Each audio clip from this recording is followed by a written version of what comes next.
कहते हैं जब सब्र टूटता है तो विनाश जन्म लेता है। ये कहानी किसी आम इंसान की नहीं है, ये कहानी है उस आग की जो चुप रहती है लेकिन जब भड़कती है तो पूरी दुनिया जला देती है। इस बार दुश्मन को ना कानून रोक पाएगा ना सत्ता, लेकिन सामने वो खड़ा है जिसका धर्म सिर्फ न्याय है और जिसकी सजा सिर्फ मौत है। इस बार की अखंडा में शांति नहीं चेतावनी है और सीधा युद्ध भी है। हर वार में गुस्सा, हर सांस में आग और हर कदम पर मौत का ऐलान। तो दोस्तों तैयार हो जाइए अखंडा 2 मूवी के एक्सप्लेनेशन के लिए। वीडियो स्टार्ट करते हैं, लेकिन उससे पहले चैनल को सब्सक्राइब करके नोटिफिकेशन बेल को ऑल पर कर दीजिए ताकि मूवीज और वेब सीरीज का लेटेस्ट एक्सप्लेनेशन सबसे पहले आप तक पहुंच सके। तो फिल्म की शुरुआत अखंडा 1 के एंडिंग से होती है, जहां अखंडा के गुरुजी अखंडा से कहते हैं कि अभी तक जो हुआ है वो तो बस एक शुरुआत है, आगे तो बहुत बड़ा संकट आने वाला है और जितनी शक्तियां तुम्हारे अंदर है वो शक्तियां उस संकट को नहीं रोक पाएगी, इसलिए तुम्हें अष्ट सिद्धि की अधीर साधना करनी पड़ेगी। अगर तुमने ये कर लिया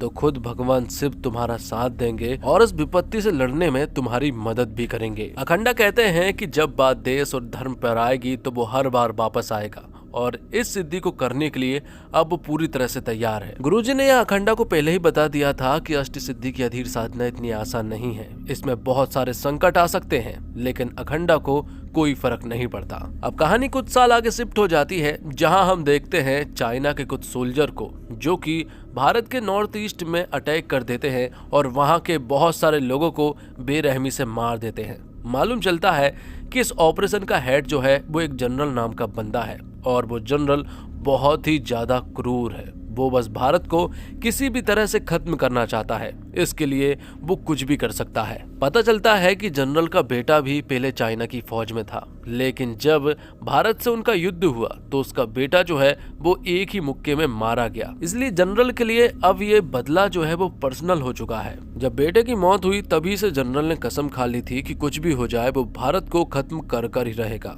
और अब जनरल को यहाँ चैंग नाम के आदमी के बारे में मालूम चलता है। उसे पता चलता है कि वो भी भारत को खत्म करना चाहता है, तो जनरल तुरंत ही चैंग से मिलने के लिए जाता है। जनरल जब चैंग से मिलने के लिए गया तो उसने देखा कि चैंग तो भगवत गीता पढ़ रहा है। ये देखकर वो हैरान था।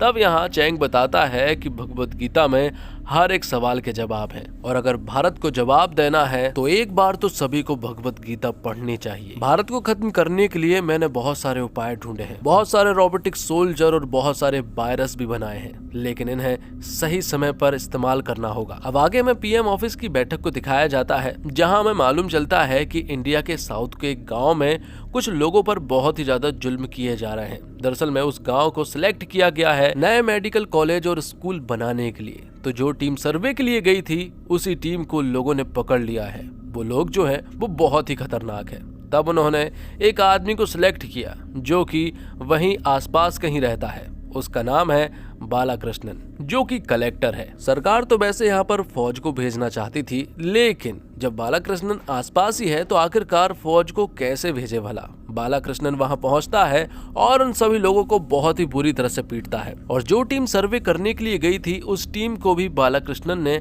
आराम से बचा लिया था। जो लोग यहाँ पर ड्रग्स का धंधा कर रहे थे, जिन लोगों ने गाँव पर कब्जा किया हुआ था, बालाकृष्णन उन्हें एक सॉलिड स्पीच देता है और कहता है कि अगर एक साथ मिलकर रहोगे तो इंडिया तुम्हारा साथ देगा, वरना कुचले जाओगे। अब ये सारी चीजें हो जाने के बाद खुद प्रधानमंत्री बालाकृष्णन के पास आते हैं। पीएम यहाँ पर बालाकृष्णन से पूछते हैं कि आखिरकार उसके कितने बच्चे हैं। तब बालाकृष्णन बताता है कि उसकी एक बेटी है जो कि 17 साल की है और वो DRDO में साइंटिस्ट है। ये सुनकर पीएम पूरी तरह से हैरान थे, क्योंकि वो लड़की टॉपर है और उसका IQ 226 है। उस लड़की का नाम जननी है और वो बहुत ही ज्यादा इंटेलिजेंट है। फिलहाल जननी हिमाचल प्रदेश में एक प्रोजेक्ट पर काम कर रही है। दरअसल में वो लोग एक बायोशील्ड बना रहे हैं जो कि इंडियन आर्मी के बहुत ज्यादा काम आएगा। एक बार जब ये बायोशील्ड बनकर तैयार हो जाएगी तो इंडियन आर्मी जो है वो एक अलग लेवल पर पहुंच जाएगी। वैसे बायोशील्ड पूरी तरह से बनकर तैयार है, लेकिन उसे अभी तक इंसान पर ट्रायल नहीं किया गया है और इसी पर उनकी पूरी टीम जो है वो काम कर रही है। अब कुछ दिनों के लिए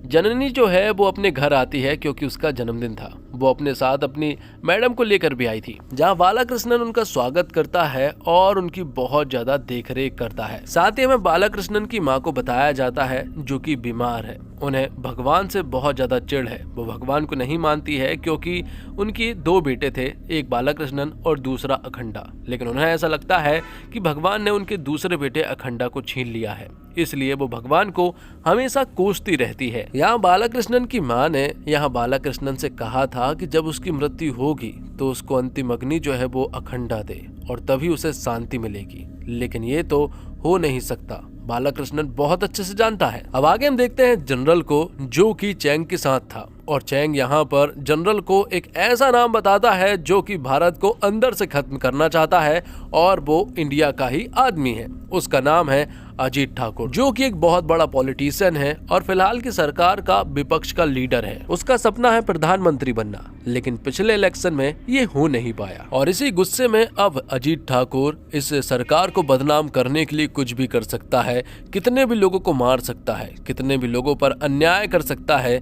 इस सरकार को बस उसे बदनाम करना है। उसे कोई फर्क नहीं पड़ता कि कितने लोग मरेंगे, बस उसे तो अपनी सत्ता वापस चाहिए। इसलिए वो यहाँ पर जनरल और चैंग से हाथ मिला लेता है। जनरल और चैंग उसे एक वायरस के बारे में बताते हैं और उससे पूछते हैं कि आखिरकार हम इसे इंडिया में किस वक्त प्लांट कर सकते हैं। तो यहाँ अजीत ठाकुर बताता है कि 140 साल के बाद महाकुंभ वापस लौट रहा है। इससे अच्छा समय और इससे अच्छी जगह कोई हो ही नहीं सकती। तब उन्होंने जगह और समय डिसाइड किया, जो कि महाकुंभ के समय पर वो लोग इस वायरस को प्लांट करने का पूरा प्लान बना लेते हैं। वो लोग इस वायरस को त्रिवेणी संगम में फैला देते हैं और फिर जब भी कोई महाकुंभ में स्नान करता तो हर कोई उस वायरस से इन्फेक्ट हो जाता।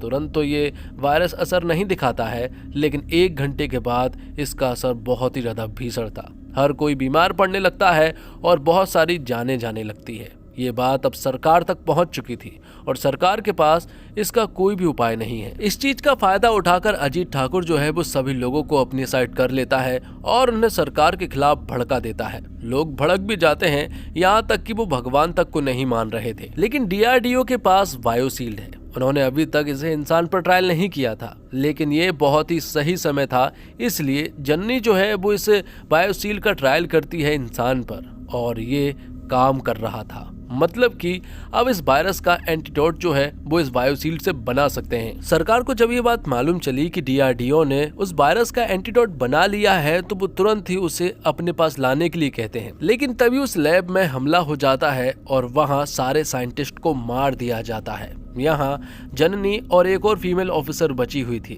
लेकिन आखिर में वो यहाँ पर मारी जाती है और आखिर में सिर्फ जननी बचती है और जननी के पास ही वो एंटीडोट है। जननी यहाँ पर अपनी जान बचाने की पूरी कोशिश करती है और वहां से भागती है, लेकिन वो इसमें नाकामयाब रहती है क्योंकि वो बहुत सारे थे, इसलिए वो यहाँ नहीं बच पाती है। वो लोगों के कब्जे में आ जाती है। जब वो उसे जान से मारने वाले थे और उस एंटीडोट को पूरी तरह से खत्म करने वाले थे कि तभी यहाँ पर एंट्री होती है अखंडा की, जिनकी अष्ट सिद्धि की साधना संपूर्ण हो चुकी थी और अब वो यहाँ पर आकर सभी लोगों को बहुत ही बेरहमी से मारने लगते हैं। जो लोग जननी को मारने के लिए आए थे वो बहुत ही खतरनाक थे, वो बहुत सारे थे और पूरी तरह से हथियार से लैस थे। लेकिन यहाँ अखंडा जो है वो उन्हें बहुत ही आराम से मार रहे थे और चुटकियों में उन सभी का सफाया भी कर दिया था। अखंडा ने यहाँ पर कहा था कि जब भी देश और धर्म पर बात आएगी तो वो लौटेंगे, चाहे कुछ भी हो जाए। दूसरी तरफ हम देखते हैं कि सरकार को ये बात मालूम चलती है कि कुछ लोगों ने लैब पर हमला कर दिया है और एंटीडोट को पूरी तरह से खत्म कर दिया है। सरकार को ऐसा लगा था कि शायद उन्होंने वायरस के उस एंटीडोट को खो दिया है। तो वही जनरल को भी ये बात मालूम चल चुकी थी कि उन्होंने लैब को तो खत्म कर दिया है, लेकिन एंटीडोट अभी भी जननी के पास मौजूद था। वो उसे लेकर आ रहे थे, लेकिन उसे नहीं मालूम है कि उनकी मुलाकात बीच में अखंडा से हो गई थी और अब जनरल का अपने लोगों से कोई भी कांटेक्ट नहीं हो पा रहा था। इसलिए जनरल जो है वो अजीत ठाकुर से कांटेक्ट करता है और उससे कहता है कि वो उस जगह पर जाकर देखे। अजीत ठाकुर जब उस जगह पर गया तो उसने देखा कि जनरल के बहुत सारे लोग बुरी तरह से मरे हुए हैं और किसी के पास भी कोई भी एंटीडोट मौजूद नहीं था कि तभी यहाँ पर नेट्रा नाम के एक बंदे की एंट्री होती है, जिसके पास बहुत ही सारी असुरी शक्तियां हैं और वो उन असुरी शक्तियों से किसी को भी खत्म कर सकता है। नेट्रा यहाँ पर अजीत ठाकुर को बताता है कि तुम्हारे लोगों को किस तरह से बेरहमी से मारा गया है नेत्रा यहाँ पर उसे बताता है कि जो काम मुझे सालों पहले कर देना चाहिए था, अब उस काम को खत्म करने का टाइम आ चुका है। नेत्रा बताता है कि तुम्हारा और मेरा संबंध बहुत पुराना है। तुम्हारे पिता की भी मैंने मदद करने की पूरी कोशिश की थी। तब मैं इतना शक्तिशाली नहीं था, लेकिन अब मैं बहुत शक्तिशाली हूँ। नेत्रा बताता है कि सालों पहले तुम्हारे पिताजी मेरे पास आए थे। वो भी तुम्हारी तरह सत्ता हासिल करना चाहते थे, इसीलिए हमने बहुत सारे नेता को काली शक्तियों के द्वारा मरवा दिया था। लेकिन फिर भी तुम्हारे पिताजी को वो सत्ता नहीं मिल पाई थी, क्योंकि उनके बीच में एक ऐसा आदमी खड़ा था जिसे हम हरा नहीं पाए। जब तुम्हारे पिताजी के साथ मैं एक आखिरी बार काली शक्तियों की पूजा कर रहा था, तब उस वक्त वो इंसान आ गया था जिसने इस पूरे यज्ञ को पूरा का पूरा तबाह कर दिया था। उस आदमी का नाम कोई और नहीं बल्कि अखंडा है। अखंडा ने वहां पहुंचकर सभी लोगों को बहुत ही बेरहमी से मारा था, और तो और अखंडा ने ही तुम्हारे पिताजी को भी बहुत ही बुरी तरह से मारा था। मेरा हाल भी हद से ज्यादा खराब कर दिया था।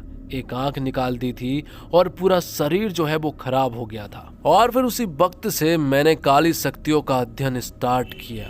अब मैं इतना ज्यादा शक्तिशाली हूँ कि अखंडा जैसे 10 लोगों को मैं आराम से एक बार में मार सकता हूँ। बस मुझे अखंडा से मिलना है और उसे खत्म करना है। जो तुम्हारे पिता को सत्ता चाहिए थी, अब वो सत्ता मैं तुम्हें दिलवाऊंगा। दूसरी तरफ हम देखते हैं कि अखंडा और जननी जो है वो एक गांव में जाते हैं, जहां जननी को बहुत अच्छे से मालूम है कि अखंडा उसके बड़े पापा है, और वो उनसे घर चलने के लिए कहती है क्योंकि उनकी माँ की हालत बहुत ज्यादा खराब है। लेकिन इन सब चीजों से अखंडा को कोई फर्क नहीं पड़ता, क्योंकि उन्होंने सब कुछ त्याग दिया है। अब अखंडा जिस गाँव में पहुँचते हैं, वो उस गाँव में पहुँच कर उस मंदिर की फिर से स्थापना करते हैं, क्योंकि अब यहाँ पर कोई भी भगवान में नहीं मानता था। लेकिन अखंडा उन्हें बताता है कि हर एक जगह भगवान मौजूद है, इसलिए उन्हें मानना बंद मत करो। अब जननी इंडियन गवर्नमेंट को बता देती है कि वो जिंदा है और एंटीडोट भी पूरी तरह से सुरक्षित है, इसलिए अब सरकार जो है वो उसे लेने के लिए भेज देती है। लेकिन तभी यहाँ उस चॉपर पर हमला हो जाता है और उसे पूरी तरह से खत्म कर दिया जाता है। और इस बार का जो हमला हुआ है वो जनरल या फिर चैंग ने नहीं करवाया है,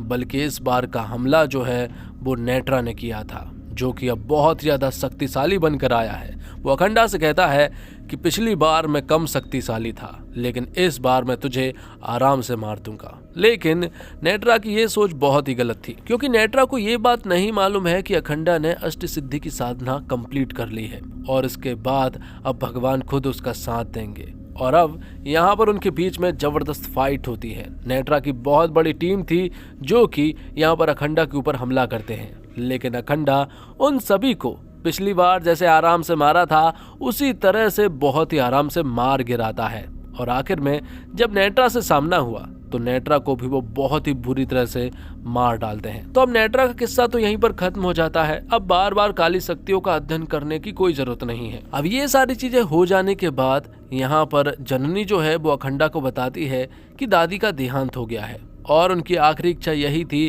कि अंतिम अग्नि जो है वो आप उन्हें थे, लेकिन अखंडा वहां नहीं जा सकता है। जननी बताती है कि वो आपका सालों तक इंतजार करती रही। अगर आप एक बार उन्हें दिख जाते तो शायद वो और ज्यादा जी जाती, लेकिन आपका इंतजार करते करते वो मर गई। लेकिन आप फिर भी उनकी अंतिम इच्छा पूरी नहीं करेंगे। शायद आप में और आपके भगवान में दिल ही नहीं है। दूसरी तरफ अखंडा की माँ का अंतिम संस्कार हो रहा था, जहाँ सभी को ऐसा लग रहा था कि अखंडा नहीं आएगा, और ऐसा बालाकृष्णन को भी लग रहा था, क्योंकि सालों से अखंडा घर नहीं आया था। भले ही माँ की आखिरी इच्छा थी, लेकिन वो यहाँ पर नहीं आएगा। कि तभी हम देखते हैं कि अखंडा जो है वो यहाँ पर एंट्री करता है, और सभी लोग उसे देखकर हैरान रह जाते हैं।